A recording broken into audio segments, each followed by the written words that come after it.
Hello दोस्तों। आज मैं आपको डिफरेंट तरह के इंसुलेटर के बारे में बताऊंगा। आपने अपने आसपास इस तरह के इंसुलेटर लाइनों में जरूर देखे होंगे। आपको ये डिफरेंट तरह के इंसुलेटर दिख रहे होंगे। इन सभी का मैं नाम बताऊंगा और साथ ही सभी का क्या काम होता है और कहाँ कहाँ इन्हें लगाया जाता है। तो एक एक करके सभी को हम जानेंगे और डिस्कस करेंगे। तो दोस्तों स्टार्ट करते हैं यह वीडियो। सबसे पहले इंसुलेटर क्या होता है यह जान लेते हैं। पहले इंसुलेटर को जानना बहुत आवश्यक है दोस्तों। इंसुलेटर इंसुलेटर ऐसे मटेरियल ऐसे सब्सटेंस होते हैं जिसमें इलेक्ट्रिसिटी पास ना हो, और सब्सटेंस और device which does not readily conduct electricity उसे हम इंसुलेटर कहते हैं। जैसे कि आपका ग्लास हो गया, plastic, rubber, air and would, ये सभी एग्जाम्पल हो गए इंसुलेटर के। दोस्तों इंसुलेटर में करंट फ्लो नहीं हो पाता है क्योंकि इस मटेरियल में हाईली रेजिस्टेंस होता है। इस वजह से करंट फ्लो नहीं हो पाता है। रेजिस्टेंस का काम ही होता है कि यह करंट को फ्लो होने से रोकता है। यह हमारा एक इंसुलेटर हो गया दोस्तों। अब देखते हैं कि ट्रांसमिशन और डिस्ट्रीब्यूशन लाइन में जो भी इंसुलेटर यूज करते हैं वे सभी तीन तरह के बने होते हैं, ग्लास के, पोर्सलिन के और पॉलीमर के। जैसा कि आप देख सकते हैं फिगर की सहायता से भी डिस्क इंसुलेटर है जो कि ग्लास का बना हुआ है, और आप पिन इंसुलेटर को देख सकते हैं जो कि बीच में है और यह पोर्सलिन का बना हुआ है। और लास्ट में आप पॉलीमर को देख रहे हैं जो कि काफी हल्का होता है, इसका लाइट वेट होता है दोस्तों। बेसिकली इंसुलेटर तीन मटेरियल के बने होते हैं, ग्लास के, पोर्सलिन और पॉलीमर के। तो डिस्ट्रीब्यूशन और ट्रांसमिशन लाइन में भी इन्हीं तीन तरह के इंसुलेटर का ही यूज होता है। अब हम एक एक करके टाइप ऑफ इंसुलेटर को पढ़ेंगे। सबसे पहला इंसुलेटर दोस्तों पिन इंसुलेटर। जैसा कि फिगर में आपको दिख रहा है कि एक पिन इंसुलेटर का डायग्राम है दोस्तों, जिसमें कि आप देख सकते हैं पिन इंसुलेटर के ऊपर में एक ग्रुप रहता है।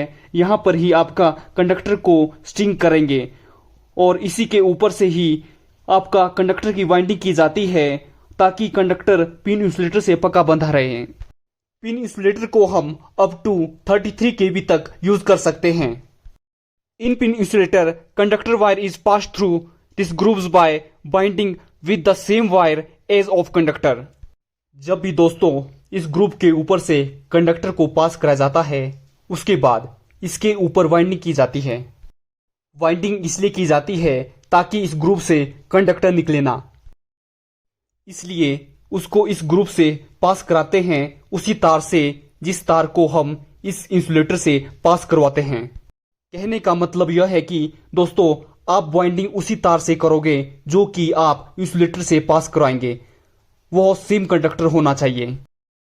अब मैं आपको एग्जाम्पल की सहायता से भी बताऊंगा। ये देखो 22,000 वोल्ट की लाइन है, इसमें 3 फेज आ रहे हैं। इसमें 3 पिन इंसुलेटर लगे हुए हैं, उसके ऊपर वाइंडिंग किया हुआ है। उसी तार की वाइंडिंग की जाती है ताकि यह फिक्स रह सके। तो पिन इंसुलेटर आपको समझ में आ गया होगा। अब हम दूसरे टाइप पर चलते हैं, शेकल इंसुलेटर। शेकल इंसुलेटर आपको दिख रहा होगा, जो हम हमेशा एलटी लाइन में यूज करते हैं। इसे हम एसटी लाइन में यूज नहीं करते हैं। जब भी डिस्ट्रीब्यूशन लाइन में सैगिंग करते हैं तो हमेशा हम शेकल इंसुलेटर का यूज करते हैं। अब हम देखते हैं कि शेकल इंसुलेटर को कैसे यूज किया जाता है, 220 वोल्ट या फिर 440 वोल्ट में। और समझने वाली बात यह है कि शेकल इंसुलेटर को हम वर्टिकली और हॉरिजॉन्टली भी यूज कर सकते हैं, बट पिन इंसुलेटर को हम ओनली हॉरिजॉन्टली ही यूज कर सकते हैं। अब देखते हैं एग्जाम्पल की सहायता से कि शेकल इंसुलेटर को कैसे यूज करते हैं। आपको शेकल इंसुलेटर दिख रहा है जिसे कि हमने वर्टिकली यूज किया है। जैसा कि आप देख सकते हैं यह पोर्सलिन से बना हुआ है। जैसा कि आप देख रहे हैं इसको हमने कैसे फिट किया है, तो हमने इसको डी आयरन की सहायता से नट बोल्ट से पोल पर लगाया है। इसको हम बोलते हैं shackle insulator with D iron. तो friends, shackle insulator are used in low voltage distribution lines. It can be used vertically as well as horizontally, जैसे कि मैंने आपको बता दिया है। उम्मीद है दोस्तों शेकल इंसुलेटर के बारे में आप अच्छे से समझ गए होंगे। अब हम डिस्क इंसुलेटर के बारे में जान लेते हैं। ये आपका डिस्क इंसुलेटर है। ऊपर वाला आपका पोर्सिलिन से बना हुआ डिस्क इंसुलेटर है और नीचे वाला आप देख सकते हैं पॉलीमर का बना हुआ है। अब मैं आपको बता देता हूं कि एक डिस्क इंसुलेटर 11 kV का होता है। अगर कहीं पर सीरीज में 2 डिस्क इंसुलेटर लगा हो, इट मीन्स वो 22 kV की लाइन जा रही है। अगर कहीं पर सीरीज में 3 डिस्क इंसुलेटर लगे हैं, इट मीन्स वो 33 kV की लाइन जा रही है। तो नंबर ऑफ डिस्क डिपेंड करते हैं कि आपकी कितनी केवी की लाइन जा रही है। जैसा कि एग्जाम्पल की सहायता से समझने का प्रयास करते हैं।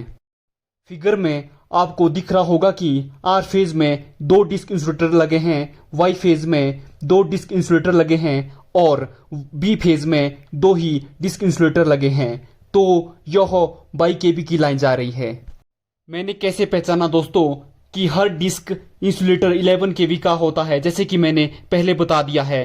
तो इसमें भी हर फेज में 2 इंसुलेटर लगे हैं, इसलिए यह 22 kV की लाइन जा रही है। उम्मीद है दोस्तों डिस्क इंसुलेटर के बारे में आप अच्छे से समझ गए होंगे। सो one disc insulator is designed for 11 kV. The number of discs in a string depends on the working voltage.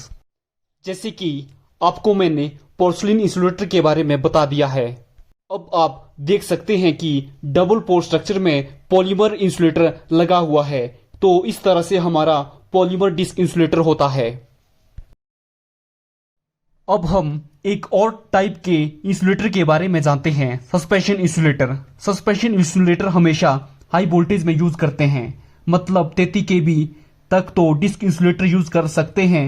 पर जैसे ही आप 66 kV में जाओगे, 132 kV में जाओगे, तो इन सब में आपको डिस्क इंसुलेटर इस तरह से यूज करते हैं कि आपको फिगर में दिख रहा होगा कि काफी सारे डिस्क इंसुलेटर सीरीज में लगे हुए हैं। तो कितने डिस्क लगे हैं वो डिपेंड करता है उसके वोल्टेज पर। जितनी ज्यादा वोल्टेज होगी उतने ज्यादा आपके डिस्क इंसुलेटर यूज होंगे। जैसे कि बड़े बड़े टावर होते हैं। टावर जो होते हैं हाई वोल्टेज पर होते हैं, 33 kV के ऊपर होते हैं, 66 kV, 132 kV, 220 kV, 400 kV। उस केस में हम सस्पेंशन इंसुलेटर यूज करते हैं। जैसे कि आप भी अपने आसपास टावर को देखते हैं तो उसमें आपको इस तरह के सस्पेंशन इंसुलेटर देखने को मिलते हैं। तो इन टावरों में सस्पेंशन इंसुलेटर का यूज होता है। जैसे कि सस्पेंशन इंसुलेटर को टावर में फिट कर दिया तो कंडक्टर कहां से पास होता है? तो कंडक्टर उसके बॉटम से पास होता है। उसका ऊपर के साइड नट बोल्ट से हैंग रहती है टावर से, और उसको बॉटम से ही कंडक्टर को पास कर दिया जाता है। जैसा कि आप देख सकते हैं, suspension insulator are used for voltage higher than 33 kV. Suspension insulator are preferred for transmission line, and suspension insulator consist of a number of porcelain discs connected to each other with metal link in the form of a string. Line conductor is suspended at the bottom end of the suspension string. This is all about the suspension insulator. अब दोस्तों एक और insulator बच जाता है जिसे हम egg insulator या फिर गे इंसुलेटर कहते हैं। यह भी पोर्सिलिन का बना होता है। इसे हम स्टे में यूज करते हैं।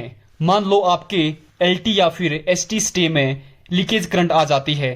अगर आपके पास एग इंसुलेटर या गे इंसुलेटर ना लगा हो तो यह करंट आपके पूरी स्टे में पास करती है। इसलिए दोस्तों अगर कोई भी इसके संपर्क में आता है तो शॉक लगने का या फिर किसी फैटल या नॉन फैटल एक्सीडेंट का खतरा बना रहता है। इसलिए दोस्तों यह इंसुलेटर लगाना बहुत जरूरी होता है। उम्मीद है दोस्तों आपको हर चीज समझ में आ गई होगी। वीडियो अच्छा लगा होगा तो like and subscribe my channel and have a nice day. Thank you.